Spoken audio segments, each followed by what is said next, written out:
Georgia website. I'm your host, Diane Bogino. Our guest today is Terry Brock. Terry Brock holds a Master's in Business Administration, is a CSP and CPAE. He is an internationally recognized speaker and business coach in the areas of marketing and technology. He has spoken for many groups around the world about leveraging technology for marketing and productivity and to enhance business relationships. Terry worked with Skype as their chief enterprise blogger. In this position, he blogged and produced video and social media postings about business applications for Skype. AT&T engaged his services as their editor-in-chief for their top-rated blog, and he drove it to become the envy of Fortune 100 companies across America. Terry has taught martial arts, worked in radio, newspapers, is studying the Russian and Japanese languages, and rides a unicycle in his spare time. And he still finds it possible to work and have fun with technology almost 24 hours a day. Terry, thank you so much for being with us tonight. It's great to be with you, Diane. Terry, you know, we hear a lot about Google Hangout, and I know it might be new to some people, but how can business owners use it to promote their businesses? Well, Google Hangouts is a great way to communicate some good information from a variety of sources. For instance, you can bring in up to 10 people, including the host, on the screen. And you think about that, that might be a little bit crowded, but if you can zero in on maybe 2 or 3 experts and someone is interviewing them, now you're creating great content on a particular matter that is really important to a lot of people. Plus, you can also share a screen. So that means you can go through a PowerPoint kind of presentation or a keynote over on the Mac side, and you can say, here are the slides, etc., and then go back and see the people and get their reaction. So really, it's a great way for productivity and for marketing, all rolled into a nice free package that can then also be sent to the world through YouTube. Right. Now, I saw a blog you did. It was great, talking about ninja social marketing tricks. Tell us about that. Oh, well, there's all kinds of little tricks that you could use. That particular one I was talking about, ways that people can use social media to be able to get ahead. Sometimes being able to combine 2 or 3 different platforms can be very good. For instance, if you use Facebook and you use YouTube, they can point to each other and you're able to strengthen it that way. Think of combination. I think really the best overall ninja trick is going to be not a trick at all. It's going to be a strategy. Rather than saying, well, I'm going to do these tweets and I'll just send out the tweets and kind of broadcast it out there and blast it to everybody like that. Well, that's so, how's 1970s? You know, we're going to buy the radio, we're going to buy the newspaper, we're going to buy the, well, great, you know, but Nixon is no longer president, okay? Sorry. You know, but instead, what we're going to do is we engage with people. So you figure out a strategy how you can engage with people who want to be delightfully involved, give them really good content. Give them a lot of content for free, but then also have even better material, better learning, better problem-solving material that they can use at a premium level. Business people understand that. And so I think those are the basic tricks are no tricks at all. What it is, it's doing fundamental marketing, caring for people, meeting their needs, coming up with what needs to be done, and spending the time to do the hard work of thinking, what can we do to make this really sparkle and people go, wow, I love this, I'm willing to crawl naked over broken glass to give you money so that I can get this solution. I wish. And you also talk about using social media as a time management tool.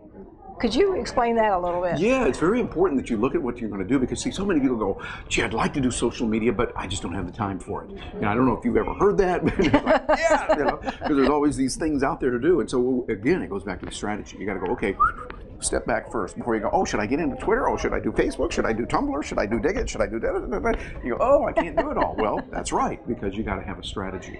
It's like saying, okay, I want to become a medical doctor. Oh, and I want to be an architect. Oh, and I want to be a dentist. And I'm going to enter all those schools. And no, have a strategy of what you're going to do, and step back to think, what do we really want to accomplish in our business? How do we best engage with people? How do we best engage with stakeholders, customers, as well as clients, customers, whatever we're going to call them? How do we engage with employees? How do we engage with the press? How do we engage with others that are out there?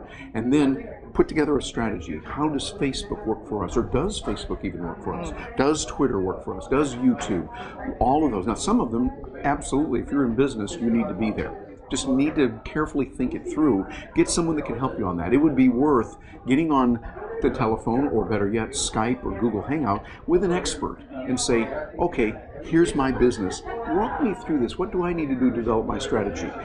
Be willing to part with some coins so you'll be able to get that. I love the way Ben Franklin said it.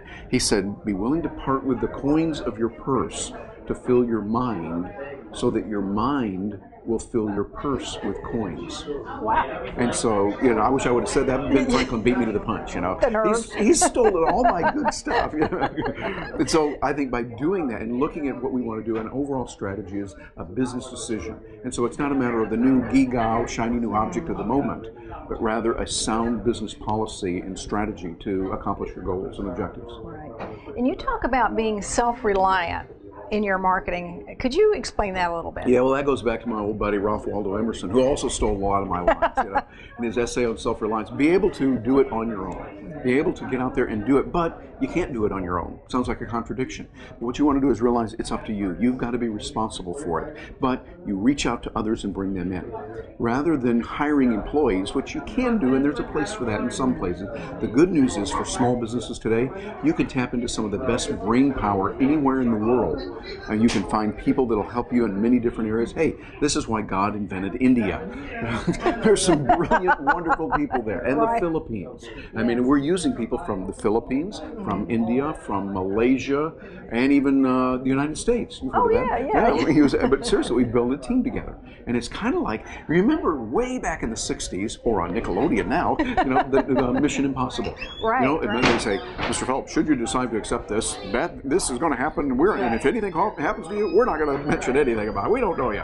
And so he would go back and you'd hear the dun-dun-dun playing, and he would go through a stack of people to figure out this person, this one, no, not this one, not this one, but oh, yeah, this one. So what you do is for each project, you assemble your team, and that team can be from anywhere. So by bringing in the right brain power and being willing to part with your capital to get them, say, look, I want an hour of this person's time. And you're going to learn. And you think, I'm going to try it for an hour, a half hour, try it and see what they're like. And if you say, gee, it didn't work out, I don't think I like it, that's good information to know. If it works out well, then you go, hey, I'm going to hang on to her. She's really good at this. And then you find exceptionally good people, and now you can create a product and a service that you can offer to those who will buy it from you, and you're far better off that way. And tell us how to get people to buy or to want what it is we have to sell. You got to ask and find out what they want. They're just saying, hi, I'm wonderful, you got to buy this, here we have this. Just earlier this week, we bumped into someone who was just talking all the time. We went over to find out, could we do some things, etc., and found out this person just kept talking and talking and talking and talking and talking. Nauseously. The person had what I like to call eye trouble. And I'm not calling about I here, E-Y-E, I'm saying the letter I. And they're like, every sentence had, I did this, and this is what we do, and I do this, and I can do this, and me things, and my. Never once said, what are you doing with this, Terry? What kind of things do you want? I think that's the key. How do you find out what they want to buy? Well, here's a concept. You ask. You sit down and go, what do you want? What are you dealing with? What are your issues right now? Where are your pains and things? And then when you find that out, then you can construct an answer around it more intelligently. You're working with them to provide a solution, not just coming out and go, hi, we got blue widgets. You want it? We can make you a deal. We got the best deals here on blue widgets. You can do it. It's like a derby hat, cigar smoking 1950s car salesman. We don't want that style. We want someone who can approach us as a human being, there's a concept, and be able to deal with us in a real way. That's how you do it. It's no mystery. It's pretty simple, but it's not easy. Right. It takes work, and it takes thinking and preparation. Right. That kind of falls into your bestseller book that you have. It's not about e-commerce, it's about our commerce. And now you're writing a new book. Tell us about that. Well, they kind of go along together. The new book is about clout. That's K-L-O-U-T. It's a way to measure digitally how influential someone is. The official title is Clout Matters, How to Engage Customers, Build Your Digital Influence, .. and raise your clout score. See, clout score is being determined right now for a number of things. American Airlines, for instance, as we're recording this week, announced that they were going to provide a free day pass in their Admiral Club for anyone that has a clout score of 55 or higher. And you don't even have to be flying American Airlines that day. My goodness. Just come on in because you have 55. And yes, they confirm it. They check to make sure you do. We saw Cirque du Soleil recently at a recent event called South by Southwest, had a party, had to have a score of 40 or higher to get in. A friend of ours is putting together a conference, a very high-end conference, have to have a clout score of 70 or higher to come in, and vendors are being invited. they will want to be around people that are that influential because they'll be able to interact with them, they'll know about them. Clout gives you the ability to determine, are you doing the right social media practices in the right way? Don't look at it as, oh gee, I'm not in the cool kids club. It's like, no, am I doing the right things? You know, if you want to lose weight for whatever reason, think, okay, what do I need to do? It's not a matter of, oh, I should beat myself up because I step on the scale. And by the way, that's just today. You know, don't eat this, exercise this way, get this medical advice, and do the right things. And much like we like to use the metaphor of a BMI. You might say, okay, I'm overweight, etc. You don't try to get a better BMI directly. You really want to lose the weight and get in better health, and then the BMI comes along as you follow the proper medical advice, etc. So that's really what clout is about. It's building those relationships, like the R-commerce. It's building relationships, building your business, doing the sound practices in a consistent way, and then you're able to, oh, by the way, get a higher clout score. Terry, thank you so much for all your good advice. We really appreciate you being on the show. You bet. Diane, always great to be with you. You too. Thank you for visiting the NSA Georgia website. Stay tuned because we'll be interviewing more of our elite NSA members.